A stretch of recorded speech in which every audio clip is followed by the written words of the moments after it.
الحمدللہ وحدہ والصلاۃ والسلام علی من لا نبی بعد اما بعد۔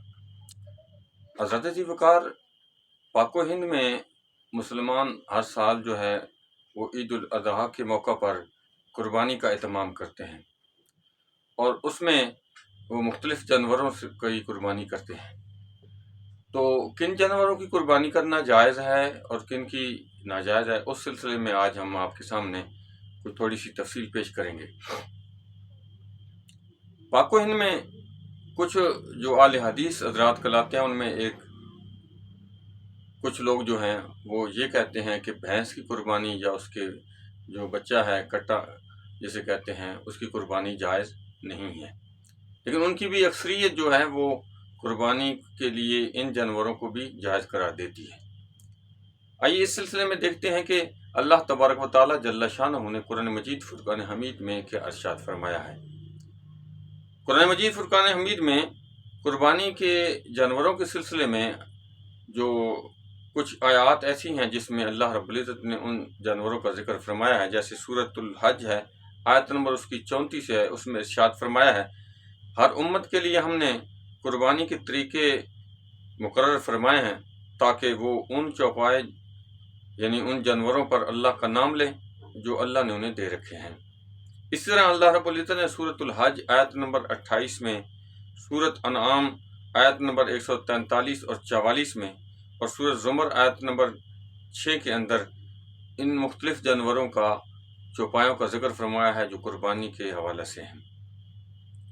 علامہ زبیدی رحم اللہ فرماتے ہیں کہ بہیمہ سفینہ کے وزن پر ہے، اور جو ہر چوپائے کو کہا جاتا ہے، خواہ وہ پانی کا ہو یا خشکی کا ہو۔ تاج العروش اس کی جلد نمبر 31 ہے، صفحہ نمبر 307 ہے، اس میں یہ ارشاد فرمایا ہے۔ اس طرح تہذیب اللغہ کے جلد نمبر 6 صفحہ نمبر 179 میں، اس طرح مصباح المنیر جلد 1 ہے، صفحہ نمبر 65 ہے، اسی طرح حیات الحیوان جو ہے اس کی جلد 1 ہے، صفحہ نمبر 228، اور تفسیر قرطبی میں بھی اسی قسم کا بیان ہے۔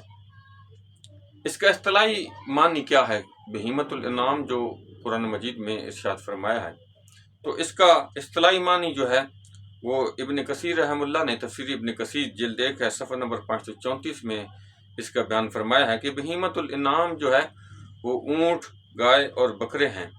یہ سارے کے سارے جانور جو ہیں بہیمۃ الانعام ہیں۔ اس طرح لیث بن ابی سلیم جو ہیں وہ ان سے روایت ہے کہ وہ فرماتے ہیں کہ بھینس اور خراسانی اونٹ جو ہے وہ ان 8 جوڑوں میں سے ہیں جن کا ذکر قرآن مجید فرقان حمید ہے۔ تفسیر ابن ابی حاتم ہے، جلد 5 ہے، صفحہ نمبر 1401 ہے، اور حدیث نمبر جو روایت نمبر جو ہے وہ 7990 ہے۔ قرآن مجید فرقان حمید میں 8 جوڑوں کا ذکر ہے کہ وہ 8 جوڑے جو ہیں ان کا ان کی قربانی کی جائے گی، ان سے اس کا استفادہ کیا جائے گا۔ امام نووی رحم اللہ نے المجموع شرح المہذب جلد 1 ہے، صفحہ نمبر جلد 8 ہے، صفحہ نمبر 393 ہے، اس میں وہ ارشاد فرمایا ہے کہ اونٹ، گائے، بکرے جو ہیں یہ اس کی تمام قسمیں جو ہیں وہ اس میں شامل ہے 8 جوڑوں میں، اور انعام کے علاوہ جو واشی گائے ہے اور واشی گدھے جو ہیں وہ یہ اس میں شامل نہیں ہیں۔ تو اونٹ، گائے، بکرے جو ہے اس میں اس کے بخاتی اور اعراب یعنی اس کی قسمیں سارے جو ہیں وہ شامل ہیں۔ اس طرح امام کمال الدین دومیری رحم اللہ جو ہیں اس کی قسموں کے بارے میں فرماتے ہیں کہ گائے کی کئی قسمیں ہیں، اور انہی میں سے بھینس بھی اسی قسم میں سے ہے جو سب سے زیادہ دودھ دینے والی ہے اور سب سے بڑا جانور ہے۔ حیات الحیوان ہے، جلد 1 ہے، صفحہ نمبر 214 ہے۔ اسی طرح جو ہر دور کے اندر سلف صالحین نے اس کا استفادہ کیا ہے، چونکہ عرب کے اندر یہ بھینس جو وہاں نہیں پائی جاتی تھی، وہاں کا جانور نہیں ہے، یہ پانی کا جانور ہے، اور وہاں پانی کی کمی تھی، لہذا اس دور کے اندر بھینس کی قربانی نہیں کی جاتی تھی۔ لیکن بعد میں جو ایشیا اور اس علاقے میں یہ بھینس پائی گئی، تو لہذا یہاں پر سلف صالحین نے ہر دور کے لوگوں نے اس کو جو بھینس کو قربانی کے لیے جائز قرار دیا، کیونکہ یہ گائے ہی کی ایک قسم ہے، چاہے وہ شکل و صورت کوئی اور ہو۔ جس طرح اونٹ کی کئی قسمیں ہیں، مگر اس کو اسی کی قسم میں شامل کرتے ہوئے اونٹ کا حکم لگایا جائے گا۔ اس طرح بکرے اس کی بکریوں کی کئی قسم ہیں اور عجیب و غریب قسم کی شکل و صورت والی ہیں، نام کوئی بھی ہو تو وہ بکروں کی قسم میں آئیں گی تو وہ بھی قربانی کے جانوروں میں شمار ہوں گی۔ تو اس کی اگر تفصیل دیکھنی ہو تو ڈسکرپشن میں ہم نے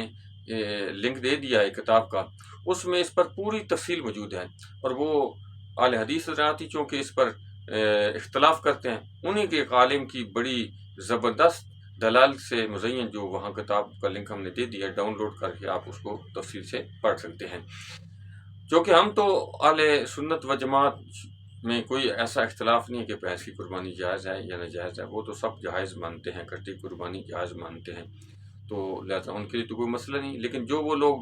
کچھ شکوک و شبہات پیدا کرتے ہیں، انہی کے عالم نے انہی کا بڑا مدلل رد کیا ہے اس کتاب میں، اہل سنت بھی پڑھ سکتے ہیں، اور ان کے اپنے علماء اور ان کے جو فالورز ہیں وہ بھی پڑھ کے وہ دیکھ سکتے ہیں کہ یہ قربانی جائز ہے یا ناجائز ہے۔ اللہ تعالی ہم سب کو اس پہ عمل کی توفیق عطا فرمائے۔